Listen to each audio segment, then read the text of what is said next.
Amid the chaos that defined the 20th century, a force emerged that came to embody the darkest face of the Nazi regime, the dreaded SS. Under the command of Heinrich Himmler, this paramilitary corps became the very pillar of National Socialist terror, combining ideological fanaticism, military rigidity, and an obsessive devotion to Hitler. With their black uniforms, meticulously designed symbols, and unquestionable loyalty, the SS were not only the executors of horror, but also the architects of a new model of systematic repression. What began as a small escort unit quickly transformed into an all-powerful organization, exerting influence across every level of the Third Reich, from internal repression and racial persecution to total war on the battlefield. The SS left an indelible mark on contemporary history. Join us as we unravel how this machinery of power was forged and what its true impact was during one of humanity's darkest eras. Welcome to Wartime Archive. Guardians of Ideology, the birth of the SS. After his release from Landsberg prison in 1924, Adolf Hitler understood that if he wanted to consolidate his power, he needed a body of escorts far more loyal and efficient than any that had come before. He required men who would not only protect him, but also eliminate his opponents on the streets without hesitation. Thus, in April 1925, he once again turned to Julius Schreck, who had previously led the now-defunct Stabswache, to form the Schutzkommando. This new unit was created with a small group of former members of the disbanded Freikorps and veterans of the Great War's assault troops, the Stoßtruppen. The formation, which began with only a few dozen men, was renamed Sturmstaffel and later, on the suggestion of aviator Hermann Göring, received the name Schutzstaffel, Protection Squadron, borrowed from a First World War air unit. In time, however, the world would come to know them simply as the SS. The selection of its members followed extremely strict criteria. Instructions were sent to regional branches of the Nazi Party to propose candidates who met specific requirements. Men between 25 and 35 years of age, with registered residence, no criminal record, sponsored by 2 party members, in excellent physical condition, and of exemplary conduct. Those accepted were placed into small units of 11 men, 1 leader and 10 subordinates, known as Sturmstaffel. They wore the black uniform, a red armband with a swastika, and a cap adorned with the skull emblem, the Totenkopf, previously used by German shock troops. By April 1926, the SS already numbered 1,000 men, divided into 75 sections across Germany. The general leadership, called the SS Oberleitung, was initially held by Schreck, who later resigned to become Hitler's personal driver. He was succeeded by Josef Berchtold, who introduced the title of Reichsführer. Then, in 1927, Erhard Heiden took command, until finally, in January 1929, Heinrich Himmler assumed leadership, beginning a period of rapid expansion and transformation. Himmler met with Hitler and convinced him that the SS should become the party's main armed force, reducing the role of the SA, led by Ernst Röhm, whose actions were already causing unease. From then on, recruits as young as 18 were accepted, provided they could pay for their own uniforms and equipment, and pseudo-religious rituals, racial examinations, and physical tests were introduced, all aimed at preserving Germanic purity. The SS were also granted the exclusive privilege of guarding the Blutfahne, the blood flag of the failed Munich Putsch of 1923, revered as a sacred relic of Nazism. This honor, combined with a strong propaganda campaign in outlets such as the Völkischer Beobachter, fueled the organization's rapid growth by 1930. In April 1931, tensions between the SA and SS escalated. The SA attempted to seize control of several party headquarters in regions such as Brandenburg and Mecklenburg, but faced fierce resistance from the SS, especially in Berlin, where they remained firmly loyal to Hitler. The attempted coup failed, exposing the growing rift between the two forces. In 1932, the SS adopted the motto, Die Kampfzeit war die beste Zeit. The best times were the times of struggle, in memory of the 13 members killed and more than 100 wounded in street clashes with the Red Front. Despite those losses, By January 1933, their efforts bore fruit. During the electoral campaign, the SS protected party rallies, and Hitler rose to power as Chancellor. Soon after, the Reichstag fire gave him the perfect excuse to decree, on February 29th, extraordinary powers to both the SA and SS. The latter were granted weapons and policing functions. Under Himmler's command, the SS began a systematic persecution of political opponents, arresting, beating, and eliminating anyone deemed dangerous. They also initiated harassment campaigns against the Jewish community. With prisons overflowing, the first concentration camp was created, Dachau, near Munich. It was soon followed by Sachsenhausen and Buchenwald, administered by the branch known as the Totenkopfverbände, Death's Head units. While the SS consolidated their role as a police and political force, their conflict with the SA intensified. Röhm aspired to a more radical Second Revolution, while Himmler preferred to maintain the order imposed by Hitler and avoid antagonizing the conservative German military high command, which feared Nazism might degenerate into a form of disguised communism. Members of the SS began referring to the SA with disdain, calling them stakes, brown on the outside, red on the inside. The tension reached its breaking point when Hitler, fearing insurrection, ordered a purge. Between June 28 and 30, 1934, the SS carried out a series of raids that would go down in history as the Night of the Long Knives. More than 300 people were killed, including Ernst Röhm, executed in his cell, and other senior SA leaders. Opponents such as Gregor Strasser, Erich Klausener, and Gustav von Kahr were also eliminated. With the SA dismantled and placed under Viktor Lutz's control, Hitler officially declared on July 20, 1934, that the SS would become the Allgemeine SS. With a structure of more than 200,000 men, they became not only the regime's political police, but also one of the key pillars of Nazi dominance during the Second World War. Forged in fanaticism, the selection and training of the SS. Joining the ranks of the SS during the Third Reich was no simple task.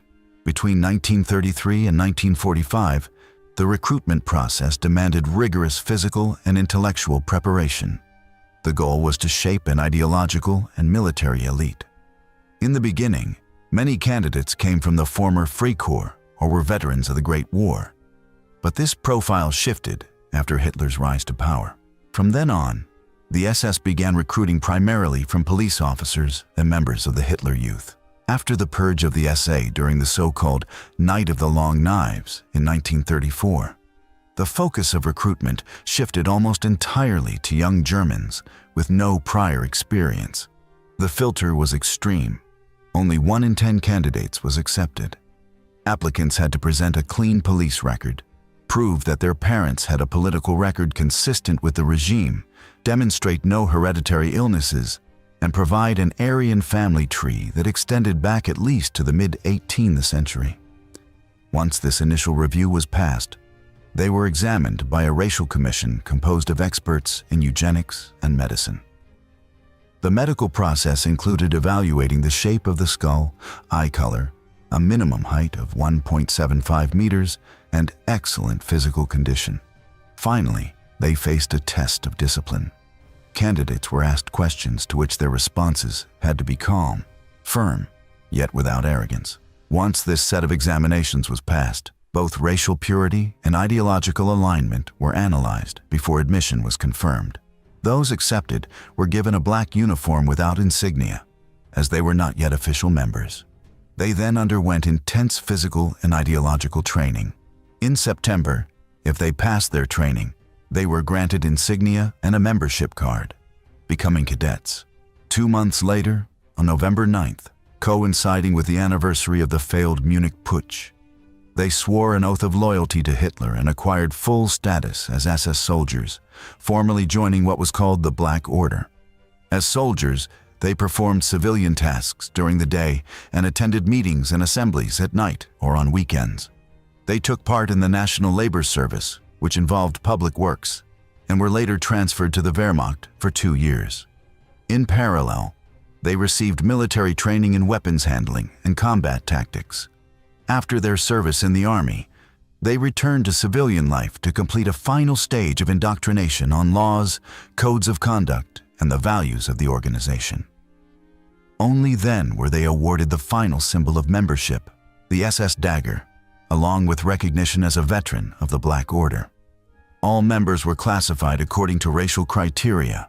Their biological background was evaluated, and they were categorized into 8 Aryan branches: Nordic, Alpine, Mediterranean, Dinaric, Baltic, Armenoid, Irano-Afghan, and Indic, while excluding any racial mixture.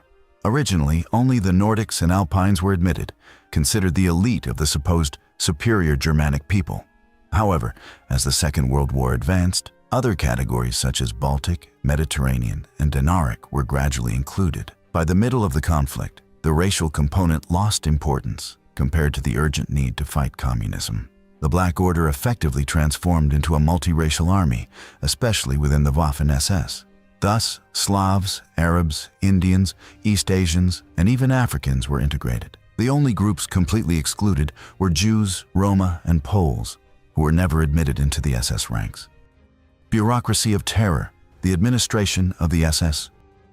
The Allgemeine SS, known as the Black Order, operated as a parallel power structure, virtually a state within a state, that Heinrich Himmler controlled with complete autonomy. Although its funds came from the National Socialist Party and the Reich Ministry of Finance, its operations did not depend on the Chancellery. The SS built its own administrative framework, the Hauptamter, a network of offices that functioned as sovereign institutions.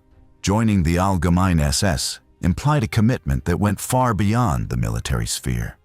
The lifestyle it imposed required members to perform police duties, participate in civic events, and take part in cultural and recreational activities. Sports, for instance, held a central place. Inheriting the fascist idea of a cult of the body, the SS promoted a nationwide network of sports clubs focused on athletics, skiing, boxing, soccer, mountaineering, and other disciplines. A physical training league was also established, rewarding the best athletes with merit medals and encouraging young men toward constant self-improvement. Each club had a Landesverband in charge of evaluating physical abilities, teaching first aid techniques, and granting certifications. For these events, members wore regulation clothing, white or green shirts with the SS runes printed on the chest. In its early years, many SS members practiced traditional religions or were simply indifferent. But this changed radically in 1934, when Himmler, a fierce opponent of Christianity, imposed a neo-pagan worldview rooted in Germanic beliefs. Christian symbols were replaced, and even the word God was substituted with Gott. New recruits were indoctrinated from the outset into this belief system enforced by the organization. Many rituals drew direct inspiration from Nordic paganism, particularly solstice ceremonies and baptisms. Yet, the most emblematic were weddings. For the SS, the family was a cornerstone of its ideology. Marriage, children, and the continuity of the Aryan race were considered patriotic duties. Since 1931, special regulations determined the requirements for marrying within the order. Weddings were celebrated outdoors or in SS buildings adorned with runes. The ceremony was overseen by the groom's immediate superior. In front of an altar with a burning flame, the couple pledged loyalty, exchanged rings, and received bread and salt, symbols of fertility and purity. Each couple had to commit to having at least 4 children, or else adopt racially suitable orphans to raise under Nazi ideology. When the first child was born, Himmler sent a personal gift, a ribbon and a blue silk bib, along with a silver cup and spoon, representing the cycles of life, birth, home, and death. Nothing within the SS was left to chance. Not even the uniforms, whose aesthetics were designed down to the smallest detail to impose respect, fear, and admiration. More than military clothing, they were instruments of visual propaganda. The iconic black SS tunic, perfectly tailored, extended down to polished leather boots. Its rigid, elegant silhouette projected authority. The red armband with the swastika stood out as a declaration of absolute loyalty. But the most distinctive element was the silver skull on the collar, a symbol of total devotion, even unto death. Its unsettling design captured the dark essence of the organization. Completed with a stiff-peaked cap and immaculate boots, the uniform gave its wearers a striking image. It was more than functional attire. It was a tool of intimidation, discipline, and control. Access to the uniform, however, depended on whether the member served full-time or part-time. Those in part-time service had to purchase it at their own expense, while full-time members received it free of charge. To meet this demand, the party opened exclusive tailor shops. If a member lived in a city without one, uniforms could be ordered by request. And if an item was lost while on duty, the state provided a replacement at no cost to the individual. Within the SS, even the most trivial details were managed with surgical precision. Between admiration and rejection, German generals and the Waffen-SS. During the conflict, the relationship between the regular German army and the Waffen-SS was tense and ambiguous. While the latter enjoyed an elite image within the Nazi regime, many senior officers of the Heer regarded their rise with suspicion. A central cause of resentment was the preferential treatment they received, modern weaponry, priority in supplies, and growing political influence. This inequality fueled discontent among the traditional ranks, who watched as a parallel organization won Hitler's favor. Furthermore, their rigid ideological adherence to Nazism raised doubts about their true loyalty. Were they defending Germany or the Führer? Erwin Rommel, one of Germany's most prominent generals, held a critical view of the Waffen-SS. From the Polish campaign onward, he avoided assigning them important duties, such as Hitler's direct protection, reflecting his lack of trust. In his later operations in Africa and Western Europe, he refused to command them, believing they lacked the professionalism of the regular army. To him, these units were a political tool rather than a military one. Even when SS divisions were placed under his command in Normandy in 1944, he accepted them out of necessity, not conviction. He never allowed his own son to enlist in their ranks. Erich von Manstein, on the other hand, adopted a more pragmatic stance. Despite his criticism of the ideological component and the political favoritism in Waffen-SS promotions, he did not hesitate to use them when the situation demanded it. Under his command, these troops took part in key campaigns such as the Kharkov counteroffensive and the Battle of Kursk. Manstein valued their tactical usefulness, though he distrusted their autonomy. He feared that, like the SA in the early years of the regime, the Waffen-SS might attempt to replace the regular army as the official armed wing of National Socialism. In early 1945, as the Reich was collapsing, Heinz Guderian proposed Manstein's return to high command, arguing that his strategic skills were essential. Hitler rejected the idea, claiming that Manstein could only command well-equipped units, something non-existent at that stage of the war. This response highlights how much Manstein valued the quality of his forces. For him, only formations like the Waffen-SS at their peak were fit to execute complex operations. Resentment within the Heer toward these units often faded at the front. In critical moments, when the enemy held overwhelming superiority, the arrival of the Waffen-SS frequently shifted the course of battle. Their ferocity and determination were undeniable. Eyewitness accounts from the Eastern Front concur. When all seemed lost, it was often the SS divisions that held the line or spearheaded desperate counterattacks. Throughout the war, their influence grew steadily. While in the early years they were subordinated to the Heer, in the final months of the Third Reich, their presence became dominant. The Nazi leadership, increasingly desperate, placed greater reliance on these troops. Their fanaticism and willingness to sacrifice were highly valued at a time when everything was falling apart. By 1945, the German army had fragmented. Yet, in the face of imminent defeat, a shared sentiment arose among soldiers of different branches to resist until the end. Despite the doubts voiced by figures such as Rommel, Guderian, or Manstein regarding the Waffen-SS, their role on the battlefield proved crucial, controversial, and feared. They left an indelible mark on the military history of the Third Reich. The weapon of a new era, the StG-44 and the Waffen-SS. In the midst of the Second World War, the needs of the front drove Germany to seek a weapon that could combine the firepower of a machine gun with the versatility of a rifle. The result was the Sturmgewehr 44, considered the first modern assault rifle.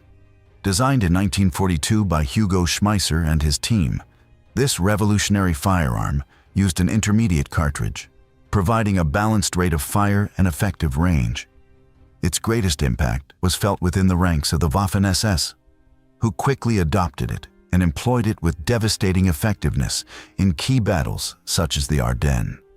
Despite its tactical advantages, producing the STG-44 on a large scale proved a monumental challenge. The ambitious goal of manufacturing millions of units, along with the demand for more than 200 million cartridges per month, required resources Germany simply could not muster at the time. At least 86,000 additional workers were needed to meet these targets, an impossible figure given the labor shortages and the multiple fronts draining manpower. Factories operated at their limits under constant Allied bombardment, while shortages of raw materials further complicated any attempt to sustain production.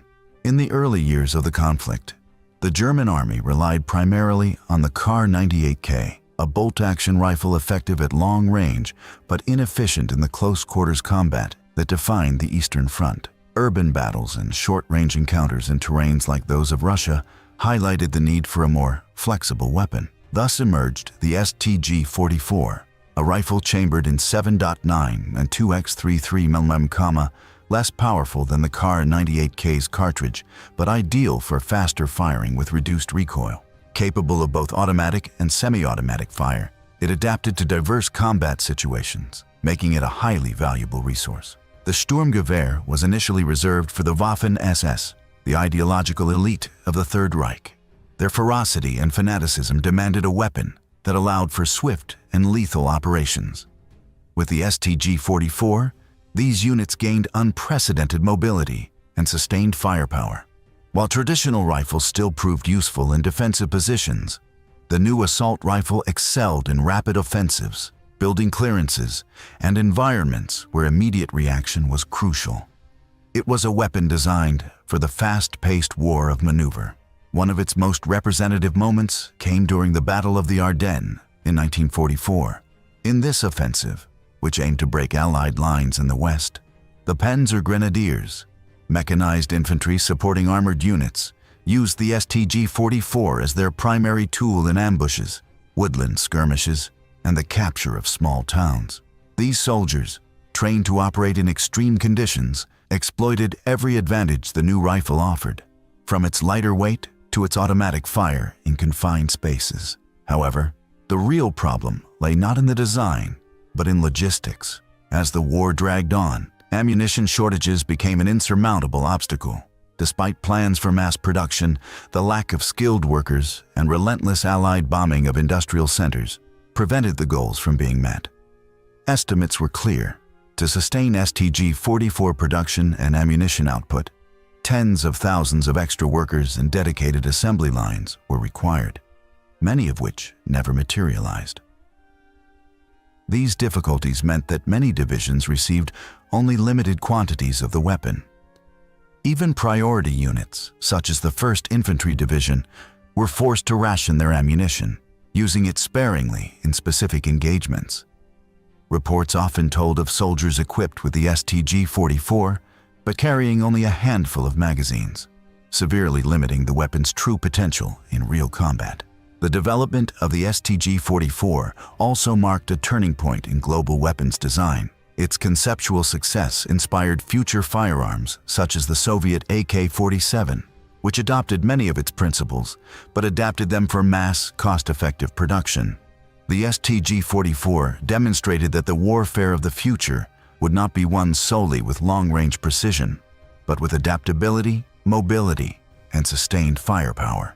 Over time, the Sturmgewehr 44 secured its place as one of the most influential weapons of the 20th century, not so much for the number of units produced, which was limited compared to the Reich's needs, but for the impact it had on military doctrines and the evolution of weapons technology. For the Waffen-SS, it became the ideal tool to embody their offensive, fast, and brutal style of warfare. And although the dream of equipping the army with millions of these weapons was never realized, The STG-44 left behind an indelible technical legacy. Its silhouette, its function, and its effectiveness in the most extreme battlefields made it a symbol of the final phase of the conflict, and of Germany's desperate attempt to reverse a fate that was already sealed. Hitler's Iron Fist, the SS Panzergrenadiers. The SS Panzergrenadiers were mechanized infantry units integrated into the Waffen-SS, designed to operate alongside Nazi Germany's armored divisions during the Second World War. Their role combined the offensive power of armored vehicles with the mobility of infantry, giving them a unique capacity to advance quickly and consolidate positions on the front. These troops were trained to fight alongside panzer tanks and moved aboard armored transports such as the SD.KFZ 251. Their equipment included MG-42 machine guns, STG-44 assault rifles, and Panzerfaust grenade launchers, making them a lethal and versatile unit. From the invasion of the Soviet Union in June 1941, and under a new structure ordered by Himmler, the Waffen-SS assumed a strategic role in the East, with the Panzergrenadiers emerging as the spearhead of mechanized combat. Although propaganda portrayed them as invincible warriors, battlefield records revealed a much less glorious reality. In the first 5 months of Operation Barbarossa, the Waffen-SS had already suffered a casualty rate of 9%, double that of the Heer. This disparity exposed serious flaws in their training and tactics. Instead of addressing these failures, the official narrative reinforced the myth of their heroism. To improve performance, the High Command turned to Theodor Eicke, a fervent follower of the regime and former commander of concentration camps. Under his leadership, efforts were made to correct tactical shortcomings, but the SS Panzergrenadiers continued to show worrying weaknesses in night fighting, fortifications, camouflage, and coordination with armored units. Their lack of fire discipline and training in hostile environments persisted. Faced with this situation, the High Command sought to compensate for their deficiencies by allocating more armored vehicles, transforming these units into a highly mobile and hard-hitting force specialized in mechanized operations. Yet, their inexperience in handling these vehicles soon became evident. During the Second Battle of Kharkov, for example, the SS Panzergrenadiers were forced to destroy more than 30 tanks to prevent them from being captured by the enemy, exposing their limited operational mastery.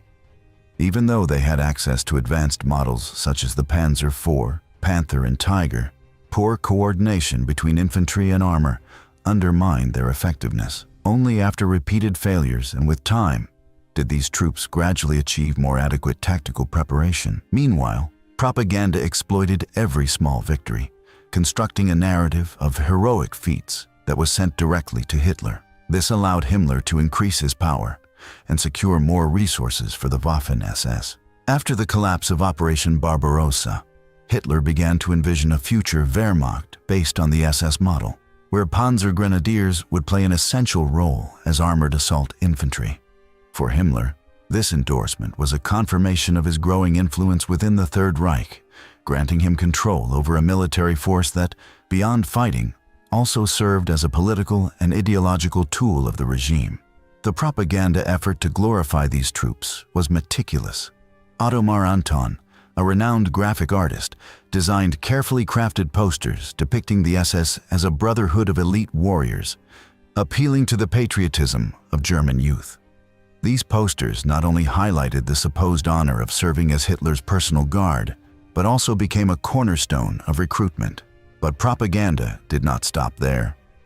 Himmler created a special corps of war correspondents who accompanied the units at the front, documenting their actions and transforming them into glorified reports that were later reproduced in the press, radio, and cinemas. In theaters, weekly segments were dedicated exclusively to the Waffen-SS, ensuring their media predominance over the rest of the German army. The difference in portrayal was clear. While the Wehrmacht was shown marching in formation, the Waffen-SS appeared engulfed in fire and action, projecting a powerful and violent image. This visual narrative captivated the public. The legend was in motion. They were the chosen ones. However, this carefully constructed image soon began to crack. During interrogations conducted by the Allies in the final months of the war, the first doubts about their true performance began to emerge. Barely 2 months before the final collapse, U.S. intelligence started questioning the myth of the Waffen-SS. But by then, it was too late. The idea that these troops embodied the pinnacle of Nazi military power had already taken deep root.